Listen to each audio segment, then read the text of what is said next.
In today's lecture, we will be finishing off the examples of the projectile motions. We will do one more example, and then we will move to the dynamics. So in today's lecture, after we do the last projectile motion example, we will be covering the material from section 5.1 and 5.2. And in the next lecture, we'll be starting Newton's laws. Okay, so let's look at this example. We have solved something similar to this, but we did not calculate the velocity right at the end of the trip before the object hits the ground. So in this example, we have a prince trapped in a castle, throws a message wrapped around the rock from the top of the castle wall with an initial velocity 12 meters per second at 42 degrees above the horizontal. Based on the diagram we have here, it is north of east. The rock lands just beyond the castle's moat at a level that is 9.5 meters below the initial height. What is the rock's velocity just before landing? So we were interested here in the velocity just before landing. So if this is where the rock landed, I want this velocity.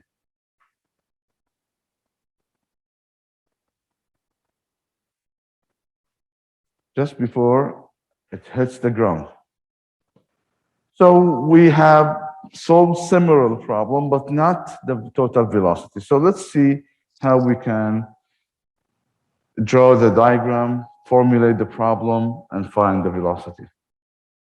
So what do we know? We know the initial velocity, which is 12 meters per second at 42 degrees. This is all what we know. And we know the height as well, 9.5 meters above the ground.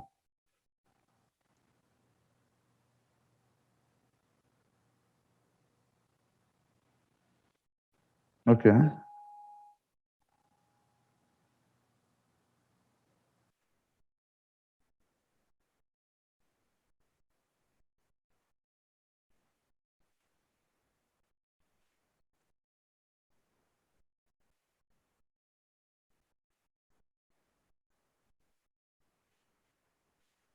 So this is the ground.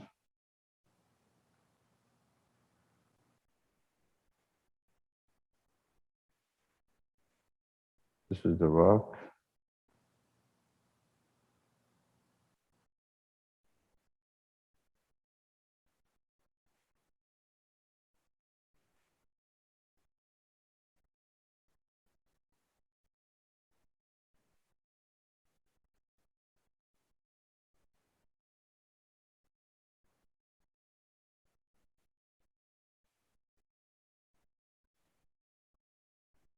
So I will put this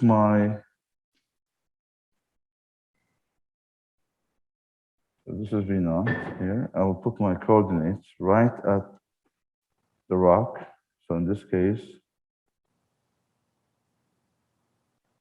this is X.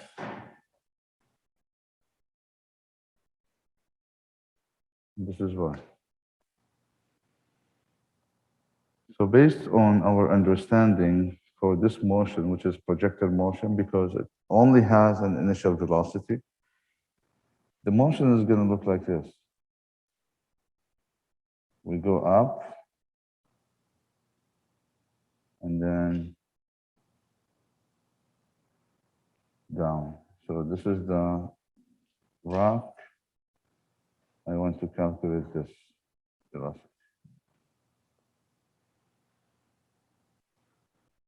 So as I said, what we know here is the initial, and we know the angle, this is 42. So what we can do is we can find the projection of this initial. In this case, I would be getting the Vy0 and Vx0.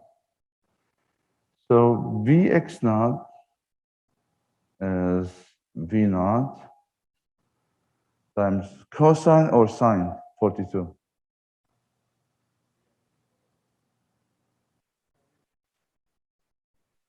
I can't hear you. Is it V naught times cosine 42 or V naught times sine 42? Cos. And now we know why the cos, right? Because my vector here that I am projecting is always going to be the hypotenuse, right?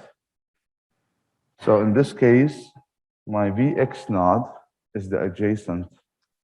So it will be V naught cosine 42, and Vy naught is V naught sine 42. So Vx naught is 12 times cosine 42 is 0.74.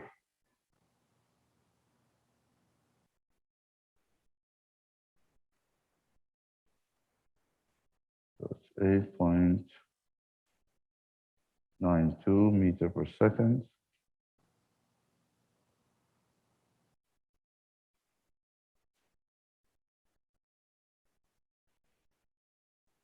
Vy naught is 12 times sine 42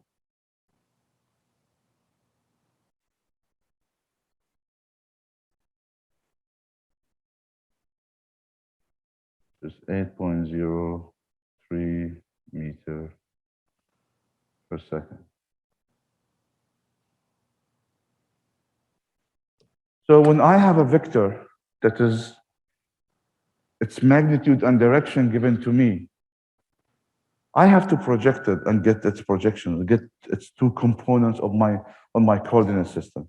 I cannot deal with the vector directly like this unless they are all on the same line, right? But since they have different angles, so the only thing I can do is to project those vectors and deal with their projections, which I'm calling their components. So that's a 2D kinematic problem. So I have to have an X motion and an Y motion. But since it's a projector motion, I know that the acceleration along the X-axis is going to be 0. So here we know that AX is 0. What about the acceleration along the Y-axis?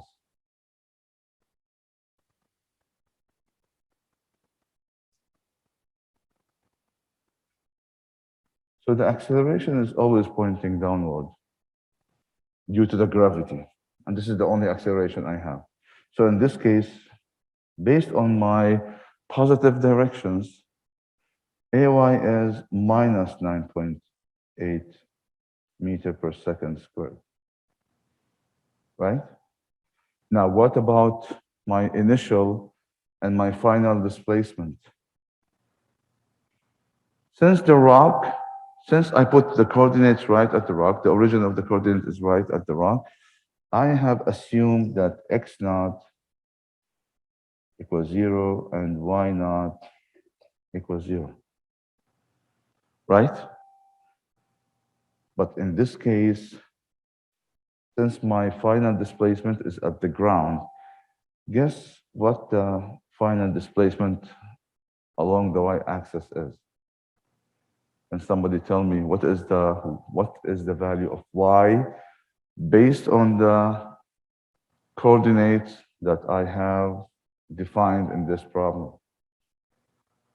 Negative 9.5. This is correct. Why? Because I am in the negative region of the y-axis. So I will add this to what I have here. I have this acceleration. I also have y naught equals 0. And I have y final is minus 9.5 meters.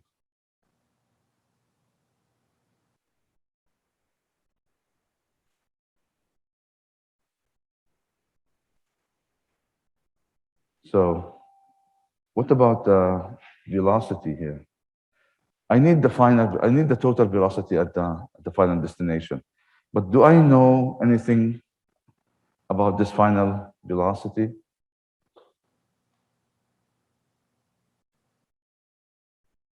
At least one component. Do I know that component? At least one. Can somebody tell me which that component would be?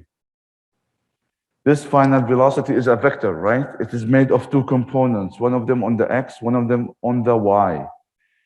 Do I know any of those two components? I know the x, right? Because that's a projectile motion, no acceleration along the x, which means the initial velocity equals to the final velocity on the x-axis. So right here, and we have said that before, but just to refresh your memory, this velocity here, which is the x component, Vx equals to Vx naught. So along the x-axis, the velocity is going to stay constant, right? Fine. So which equation do you think I can use now to find now I need the y component. I already know the x component, right? I need the y component. So which equation do you think I should be using? As I said, always keep those equations, motion equations, in the front of you so you get yourself familiarized with those equations and you know which one to pick. I need the final velocity on the y. I have the initial velocity. I have the acceleration. I have the displacement. So which one do you think is the one to use?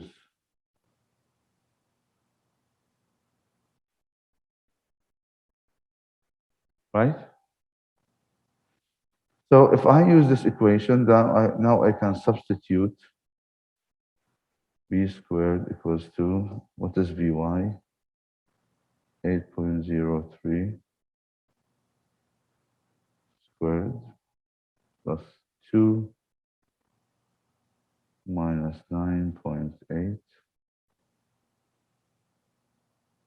minus 9.5. Is that right?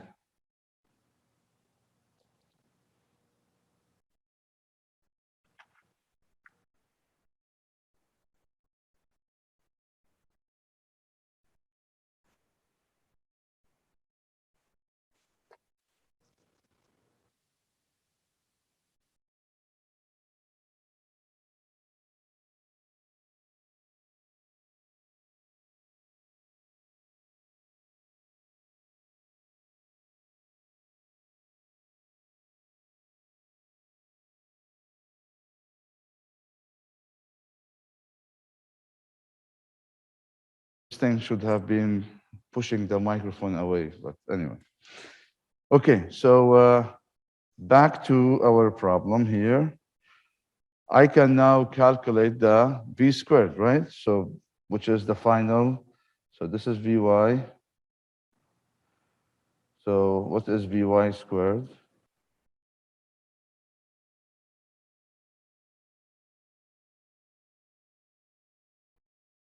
$64.5 plus 9.8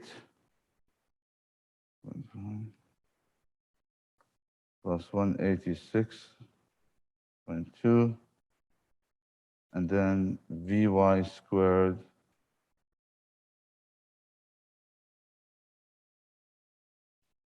is 64.5 plus 186.2, 250.7.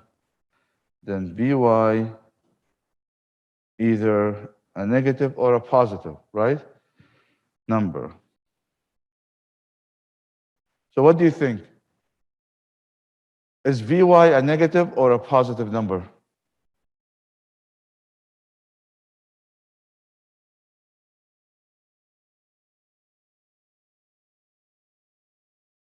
Why positive? Positive means that the velocity is pointing up. Negative means that Vy is pointing down. So let's have a look based on our reference. In our reference, pointing up is positive. Pointing down is negative. So what do you think? Pointing down. So in this case, the negative answer is the answer to take. And now this is our Vy. Make sense?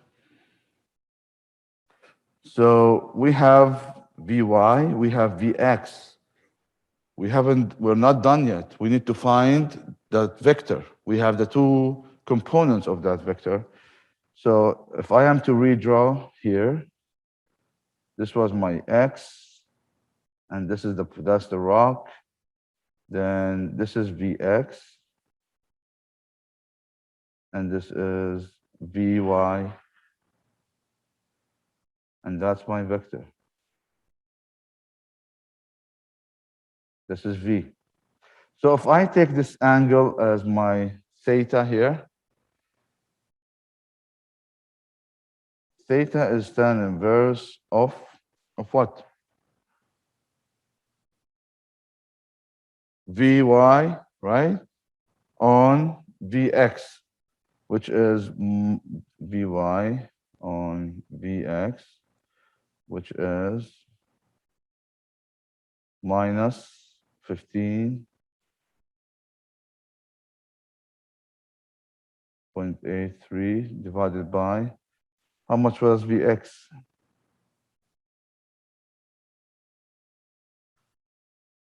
8.92.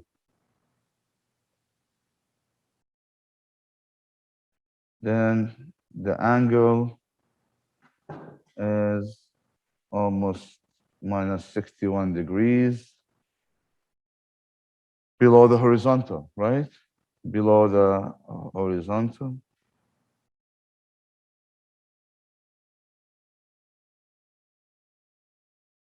Or I can say theta is 61 degrees south of east.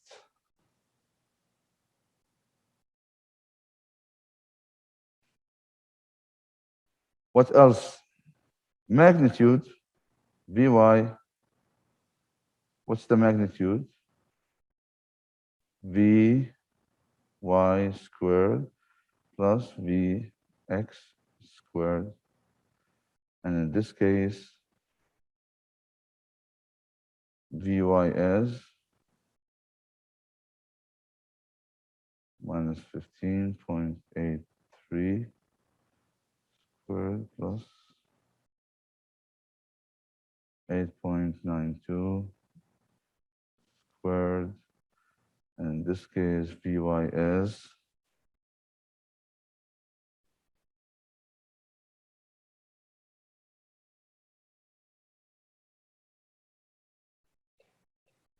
18.17 meter per second. So we found the magnitude of that vector, and we also found the direction for that vector. Okay, so now let's move on to our new topic in this course. Today we will be talking about, as I said, the dynamics. And one of the causes toward accelerating and the velocity or decelerating the velocity is the force. So what's the force? The force is defined as simple as a push or a pull that when applied on an object, it's going to result into changing its velocity. Changing the velocity means it's either going to change the magnitude, which means it will slow down, or it will increase in speed, or it's going to change its direction if it's ready to change the direction. Force is a vector, which means it's defined by a magnitude and a direction. The unit for force is newtons. So what are the examples of the forces that we have around us? One of them is the tension. The tension is a contact force that when you apply it, for example, using this rope on that object with this pulley, you are basically applying a force right at that object, at the contact point, in the direction of the motion. And as you can see here, since the motion would be vertical, then the tension force would be vertical. So it depends on the motion. How are you applying this force? If you're applying this force with an angle, as we will see later on, then this tension force will have a reference of an angle with respect to the horizontal or with respect to the vertical.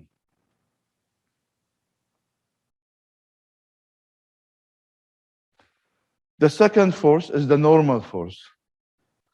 This normal force is also a contact force, and it is always perpendicular on the surface. And this normal force is done by the surface.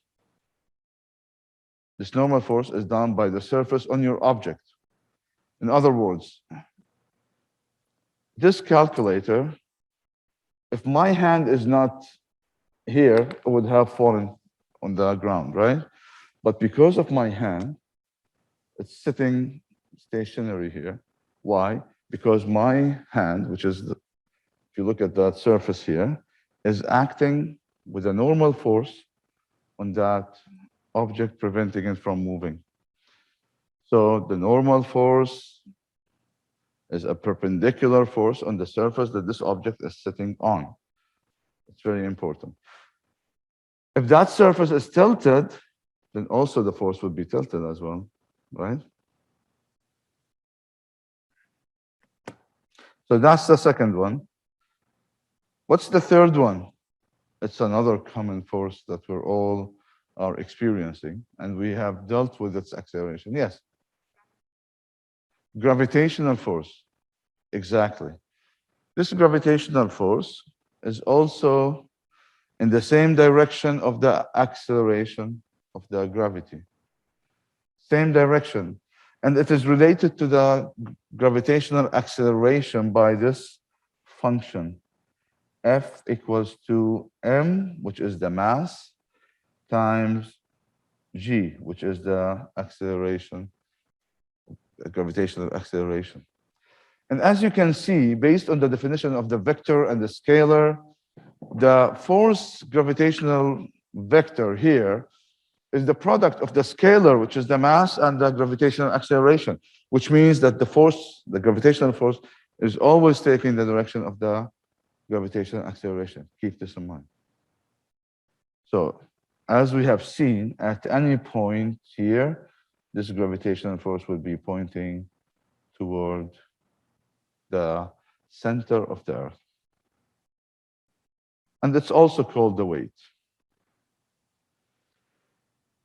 The last one is the friction. And this is another interesting force. Why? It's a contact force, as you can see. It's in contact with the surface. And it depends on the roughness of the surface between the object that is supposed to move and the surface. So, like right now, as you can see, the calculator is sitting on my hand, which is a tilted surface. The friction force is preventing the calculator from sliding. But what happens if I increase the inclination here? Then I get to a point where the friction cannot hold it anymore, and it will slide. So the friction force that you saw before the calculator slid down, it's called static friction. We have two types of forces when it comes to the friction. We have the static and we have the kinetic friction. Once it moves, there will be another friction. It's different than the static friction. But before it moves, the static friction is the one that's taking care of preventing this calculator from sliding. But once it starts to slide, there's another friction that's called kinetic friction. This force is always in the opposite direction of the motion. So if this calculator slid this way, then the friction is always pointing in the opposite direction here. So we have the normal, we have the gravitational force, we have the friction, right? Okay, so those are the forces that we will be dealing with. Any questions so far?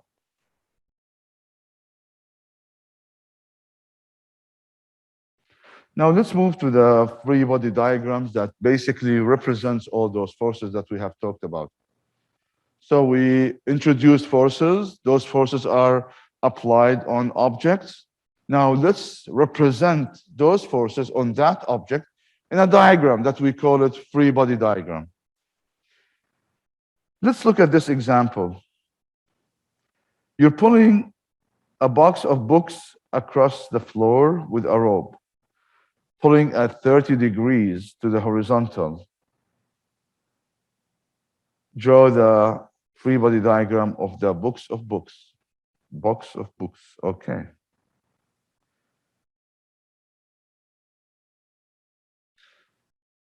If this is my ground surface, then the first thing you need to keep in mind that we always are going to represent those objects with a dot and those forces with vectors, just for simplicity.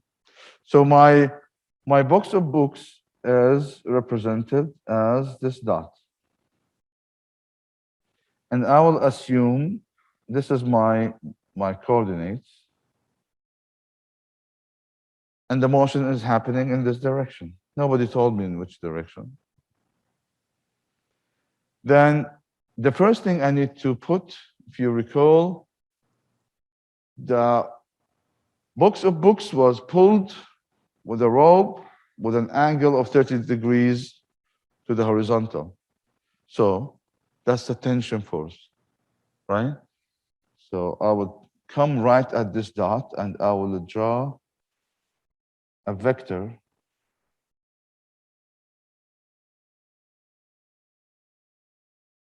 with an angle of 30 degrees to the horizontal. So what else? We have the gravitational force, right? Gravitational force is Fg. What else? I have the normal force.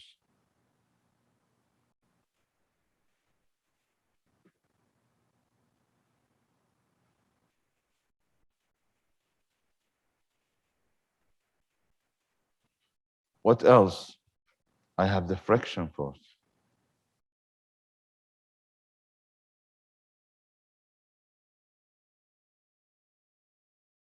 So this is the free body diagram in a very simple way. So when you have the surface being flat this way, and you have the normal force opposing the gravitational force, in this case, the normal force makes sense to be equal to the gravitational force, right? It's always opposing that object from going down. So it will always provide this object with the force it needs to stay right there on the surface. This is why in some roads, if you notice, they have a sign that trailers more than, for example, 5 tons cannot go on those streets. Why? Because this is the maximum normal force that street is able to provide those trailers. So at the end, it depends on the vehicle. This road is equipped to handle such forces, which is, this 10 tons or 5 tons, whatever this maximum, cannot be exceeded. So that's the maximum normal force that this road is able to provide vehicles going on it. When the road is tilted, things are different. Things are a bit different. We'll show all the examples later on. But that's the free body diagram. So now let me ask you this question.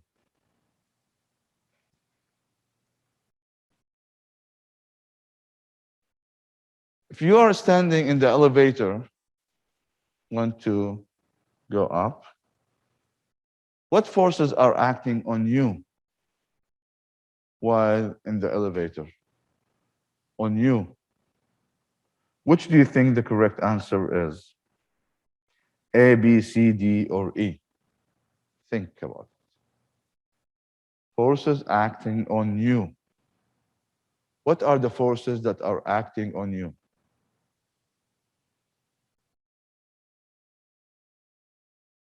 You said E. The elevator itself is providing you with a normal force to keep you standing inside, right? So the forces that are acting on you are E. The forces that are acting on the elevator are something different. Okay, so let's move on to the next example. So we have the music department wants to move a piano up the stairs. The movers tie a rope to the piano and pull it up a ramp placed over the stairs. So this ramp has some friction, right? What forces are acting on the piano? Now, the first case is I want you to neglect the friction and tell me which free body diagram do you think represents our case here? Piano pulled with an angle, as you can see, on this ramp placed on the stairs. Which answer is the correct answer? B. I totally agree with you. This tilted surface is going to provide a normal force that is perpendicular on that tilted surface. The gravitational force is continuing to be pointing downward regardless, and the tension force also with the same direction, with the same angle, as you can see. So B is the answer. Fine. Now, let's not neglect the friction. Which answer do you think is the correct answer?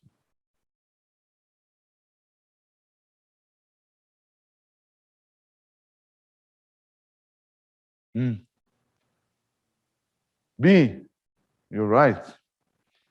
You're right. So we need not to forget that the friction is in the opposite direction of the motion, right? Just keep this in mind always. So the answer is B. Now let's move on to the last slide for today's lecture, where we want to combine those forces. Those forces, we have here the net force is always the summation of those forces. And we have seen how we deal with vectors, right? And forces are no difference. Forces are vectors. So the same way we have dealt with the vectors before, we need to deal with forces. So let's look at this example. From the image, determine the resultant force acting on the forearm due to gravity, which is 12 newtons. The biceps muscles, FB, this is the biceps. And the humerus muscles, FH, which is this one. How do we calculate the net force? Do you know how to calculate the net force? Okay, so grab a piece of paper and show me how to calculate the net force for those three forces. Come on. Let's do it together. Let's see how to calculate the net force for three forces that are given to you. The magnitude is given to you. The direction is given to you. Show me what are you going to do. I just want to make sure that you're comfortable, you know, of adding those vectors, dealing with angles. So what do you usually do? Can somebody tell me what is the first thing you should do?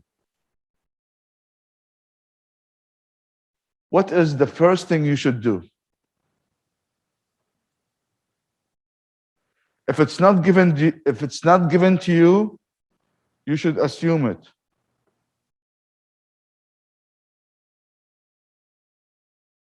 Directions. So let's take X and Y this way. So we have our coordinate system, X pointing to the right, positive X, positive Y pointing up. Then what to do?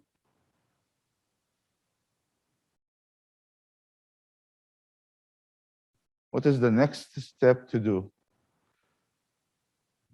Those vectors are given to you. You have the magnitude. You have the direction. What shall you do?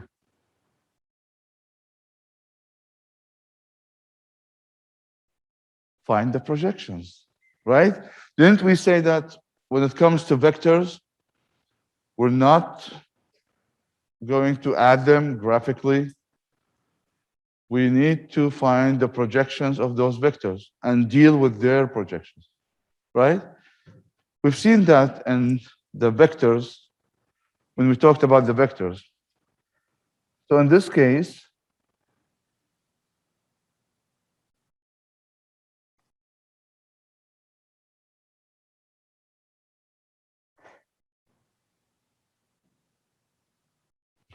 this is my X, this is my Y, and I will put them all in here. So I have FG 12, 19.9. So FG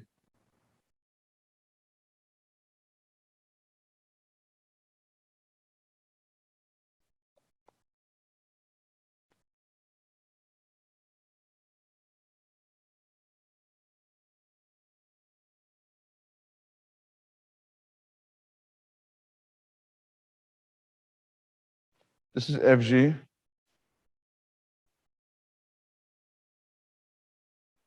FB is 129.72.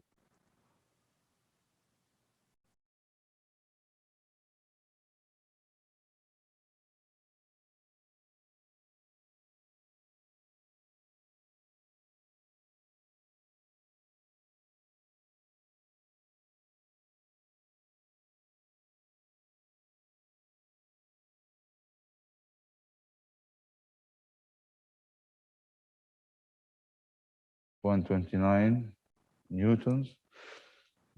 Now I either keep it this way to show that it's a magnitude, or I put the arrow and the magnitude sign. So it's up to you. Both are correct. If you don't have the arrow on the top, this means that's the magnitude. What's the third one? FH, which is 19.9, 111.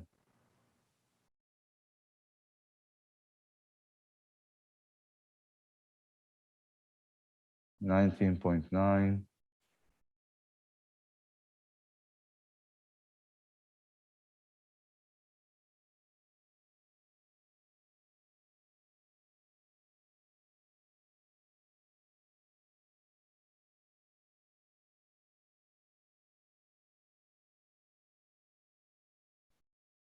Okay.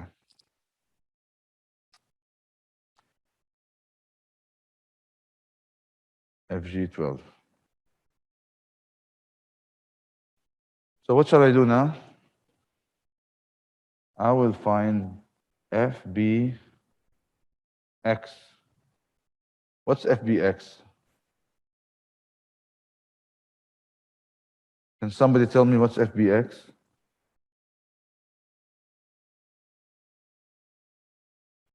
Is it sine or cosine 72? Cosine.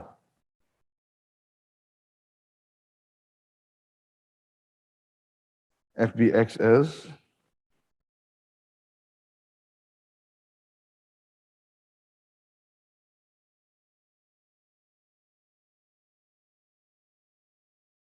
39.86 Newton.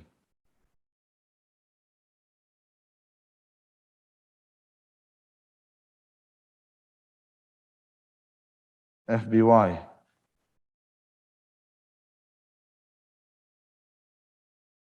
129 sine 72, right? FBY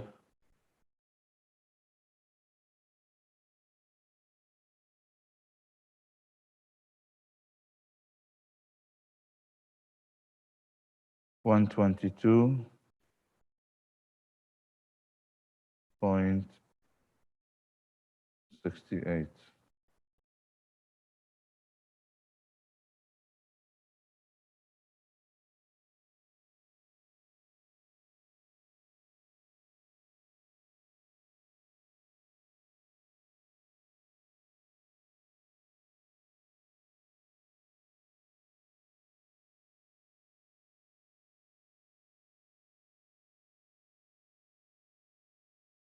So both are positive, right? FBX and FBY are positive. What about FHX? Now, I don't want to confuse you here. Since the angle is the one inside, I will put it here, 19.9.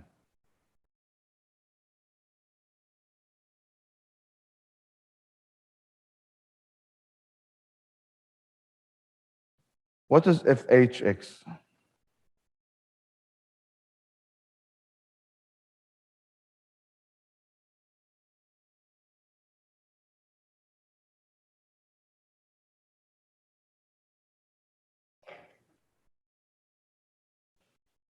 Can somebody? Yeah. What's the sign?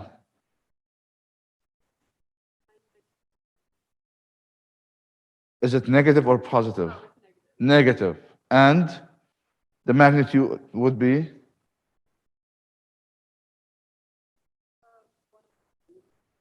111 times. That's right. So it is minus 111 sine 19.9 degrees.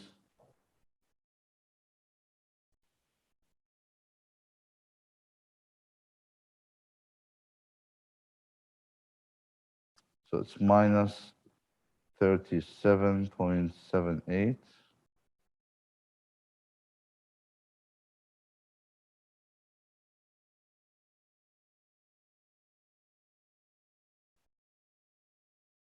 Again, if you think about it, this is the vector because it's give you the direction minus here. Then you have F, H, Y, which is also negative because this vector here is pointing downwards, so it would be minus 111 times cosine 19.9 degrees. And in this case, cosine 19.9 times 111 is minus 104 0.37. So this is FHY Newton. And what about FGX?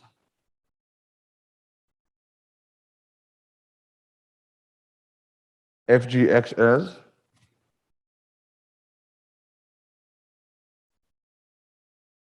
FGX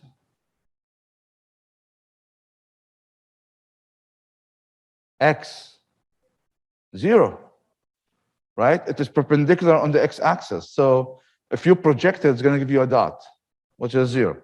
What about the FGY?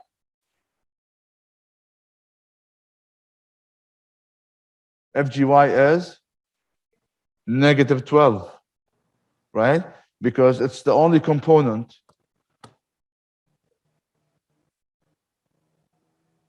Newton.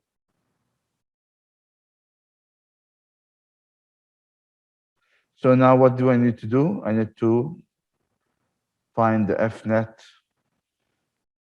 X and the F net Y. So F net X is FBX plus FHX plus FGX, which is FBX is 39.86. FHX is minus 37.78 plus 0. So this one is 39.86 minus 37.78 is 2.08. F net Y as FBY plus FHY plus FGY. And in this case, I have FGY as minus 12. I have FHY as minus 04.37. And I have FBY as 122.68.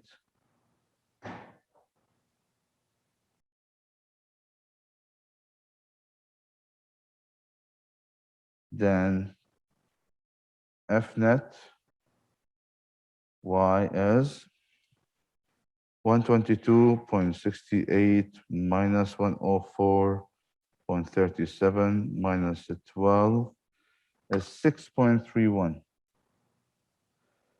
So you can see here that both of them are negative, right? Sorry, are positive. So if I am to go back now to my coordinates, let me draw another one just to make it clean here. X and Y. This would be my F net Y, and this would be my F net X. So my final force is this one. So if I take this one as theta, number one, I can find the F net by finding the square root of the F net Y X squared plus F net Y squared, right? And then I can find the theta, which is, what is this F net? So I have here 6.31 squared plus 2.08 squared. That's the square root. 6.64 Newton, and theta is tan inverse of F net Y, which is 6.31 divided by F net X, which is 2.08. Then theta is 6.31 divided by 2.08. And the answer is 70, almost 72 degrees, which is above the horizontal or north of east. This way, I found the net forces by adding those three vectors, using their projections, and this is how we do it. We'll stop here, and thank you so much. We'll see you on Friday. Have a good day.